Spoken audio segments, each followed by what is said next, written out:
What's up, dogs and nuggets? HarkDog25 here, and coming at you with another vlog. And it's kind of continuing along the base of the first vlog, like the whole death of the small YouTuber. It seems like it's even hitting big YouTubers now, which is kind of crazy. I watched this one channel, Rob Dyke is his name. He does like weird, mysterious, top 10 lists and top 5 lists, and I'm into all that like creepiness stuff and ghost stories and whatnot like that. And he's reaching out, for Patreon support and merch support and stuff like that because they are demonetizing a lot of his videos, and he has 2.7 million subscribers, so it's even hit the big channels, which makes me wonder. Can you even have a YouTube career? Okay. And what I mean by that is, can you really do this for 25, 30 years? I mean, obviously the big channels like PewDiePie and, the game theorists and, slow-mo guys, even though Gavin from the slow-mo guys, he has, Rooster Teeth and a whole bunch of other stuff that he does. So he's well diversified in probably his income. But it makes me wonder, if you're not that big, can you really do a YouTube career? One thing, there's no benefits for sure. There's no 401k. There's none of that stuff. And are you really going to be, say you start out at 18 years old and you're putting up gameplay videos like I'm putting up. Are you really going to be putting up gameplay videos when you're 43, or 48, 30 years later, 25, 30 years later?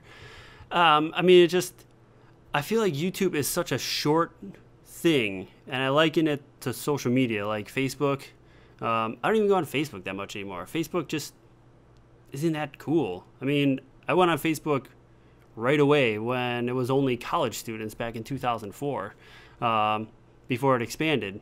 Then I got on Twitter, and now Twitter is just like, I feel old for Twitter. It seems like YouTube and Facebook and social media, it feels a young person's game almost.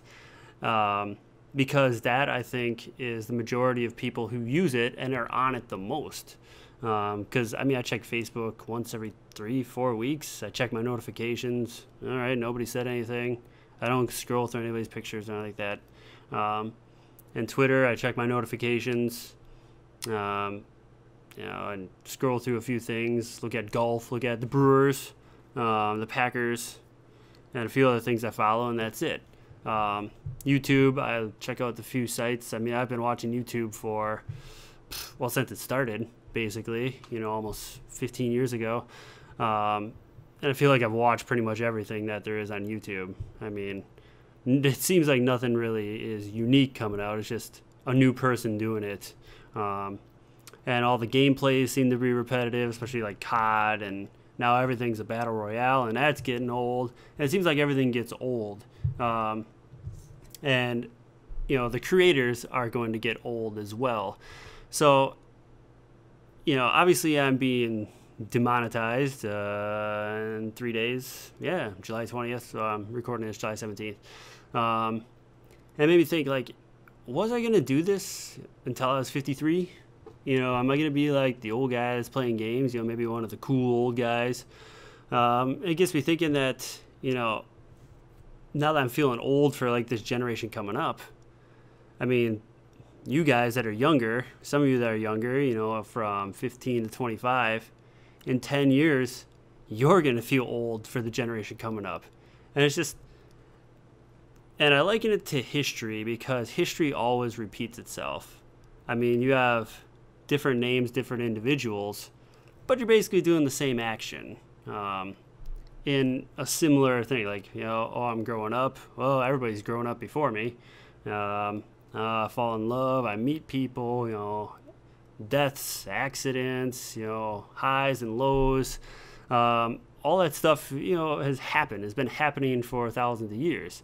But, we really can't generalize time into decades anymore, or centuries like we did in the past. Like, oh, the 5th century was like this, and then became the 1900s, and it's like the 10s and 20s. Every 10 years, it seems like it changes. Now it seems like every 5 years or even 4 years it changes. It is changing that rapidly, because things that's going on in 2013 are so much different than are going on in 2018. I mean, and that's only 5 years.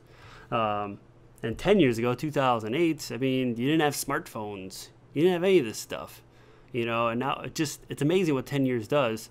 And it's amazing what 5 years does. I mean, everything's changing so fast that I don't think people are going to be able to keep up, especially as a content creator, unless you do something very unique and you evolve with the times. But even then, you're not going to be able to relate or correlate to the upcoming generation. I mean, if that makes any sense.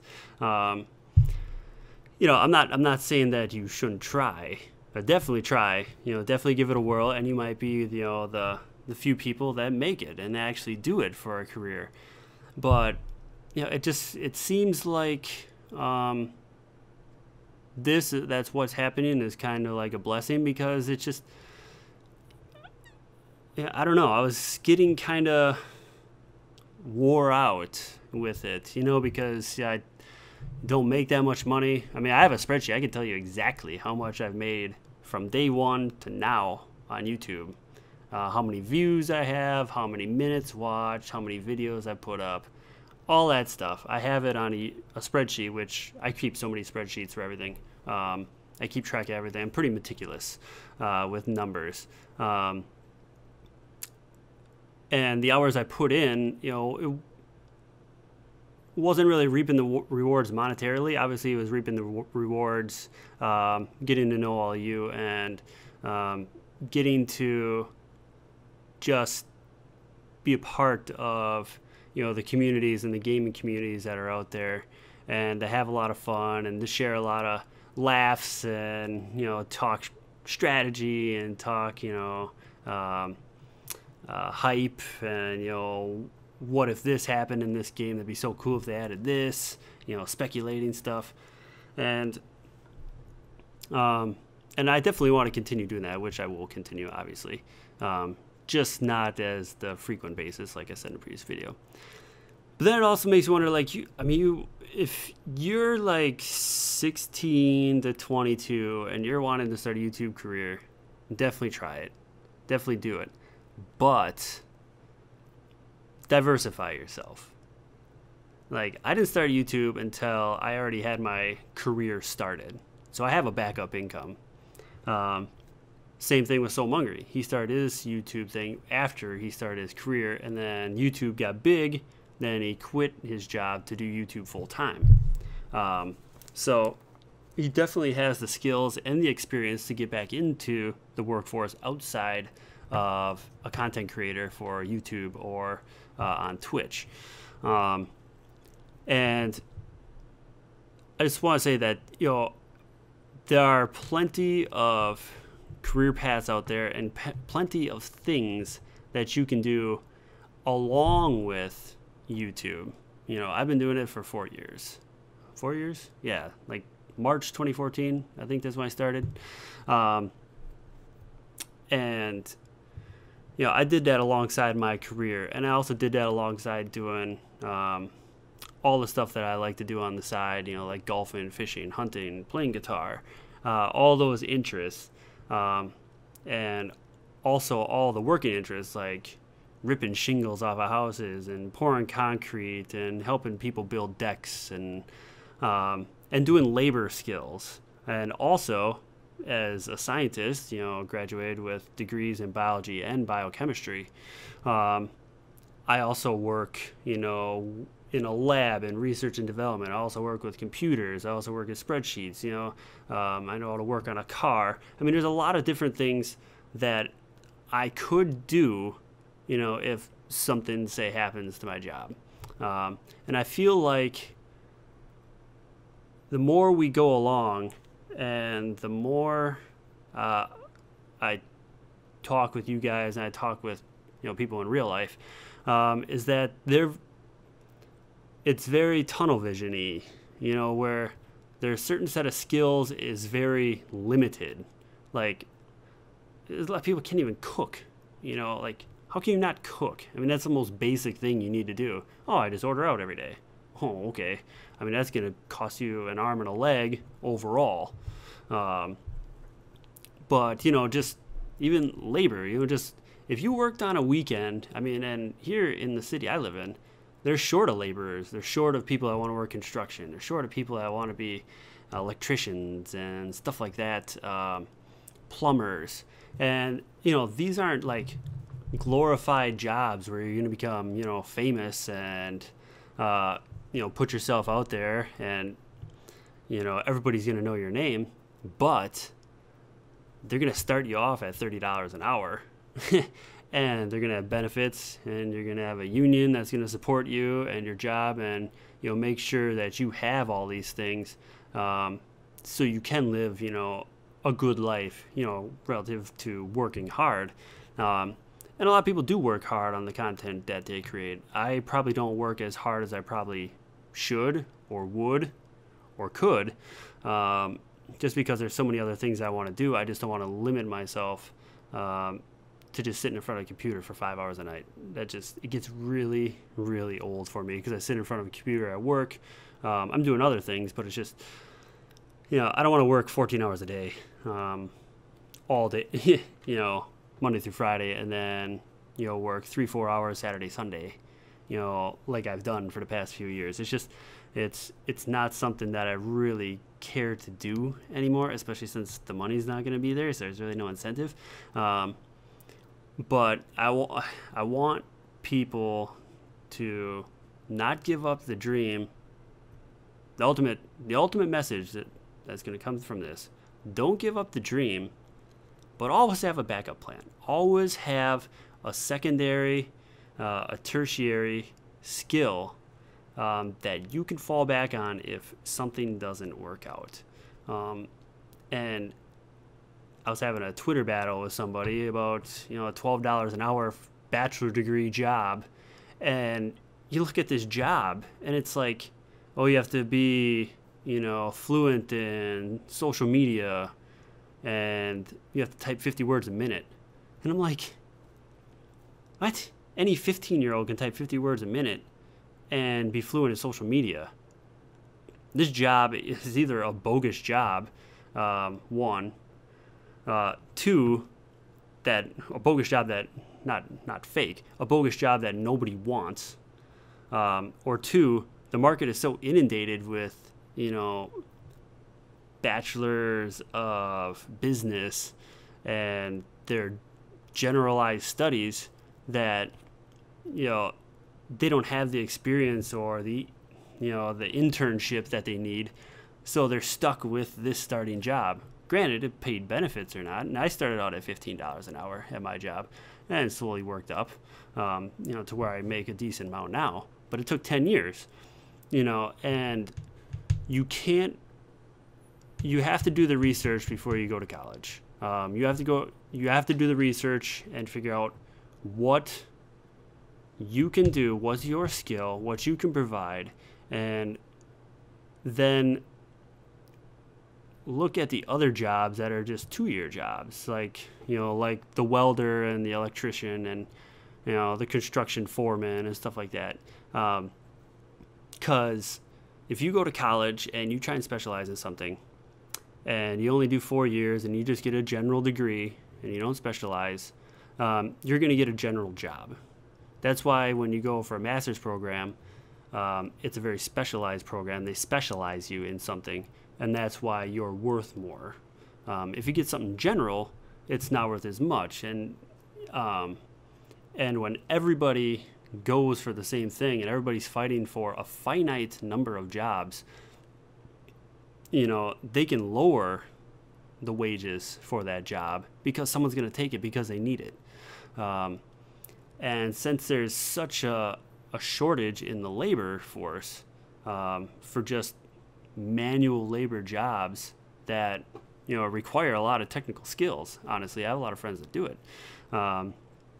But, you know, it's like, don't think those jobs are below you, because by the time you're 25 and your friend's 25 and he's paying off his $40,000 student loans, you've paid off your $10,000 in student loans, and now you're already buying a house and you're already living your life, you know, because the universities, the way they're set up right now, is they're so flooded with people to go to these colleges, and they basically charge whatever they want. Tuition just keeps going up, and it's like, well, we want free. We'll get into that later. I don't want to delve into that, but you know, you can definitely earn a good living and a good life by doing these quote unquote lower jobs, because there's not enough workers, and they're willing to pay a lot to draw people there. And it's worth it, because heck, you start out at 20 years old and you work 20 years in that job, and then you say you want to, you know, just 40's enough, you know, my back hurts, and you know, I want something a little bit easier. Then you could go back to school. You can always go back to school. You can always specialize yourself. But at those 20 years, like if you went to the military, you're going to get a pension for life. You know, and those 20 years, granted, you know, it's like construction. Those are seasonal jobs, especially where I am. But I have friends that, you know, they're my age, obviously, 33. And he's like, so I got $250,000 in my savings already, you know, in my 401k. And I'm like, I'm not even close to that, you know, and he's got no debt, and he has a house, he has equity and all this stuff. So definitely don't give up the dream of being a YouTube person, you know, being an online personality, an Instagram star.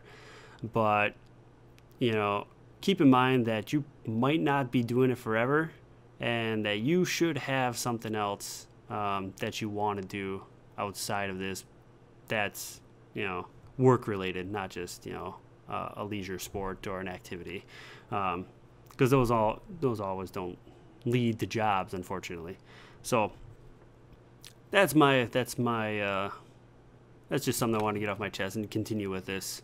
I may continue with it next time, but I may try out something else and see if I can touch on a subject other than something that's affecting me personally.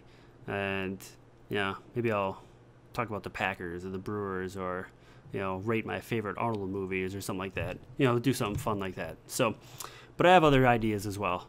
And yeah, so I hope you enjoyed. And you know, if you agree with the video, cool. If you don't, it's fine. It's no big deal. We all have our opinions, but you know, definitely don't tunnel vision yourself. You know, there's a wide array of paths to go through in life, you know, to live a quality life and be happy, because you don't need fame, you don't need fortune, you just need fun, you need family, and you need to be financially, you know, secure, you know, where you can pay your bills each month and you have a job to go to. So we'll see you next time. Hope you enjoyed.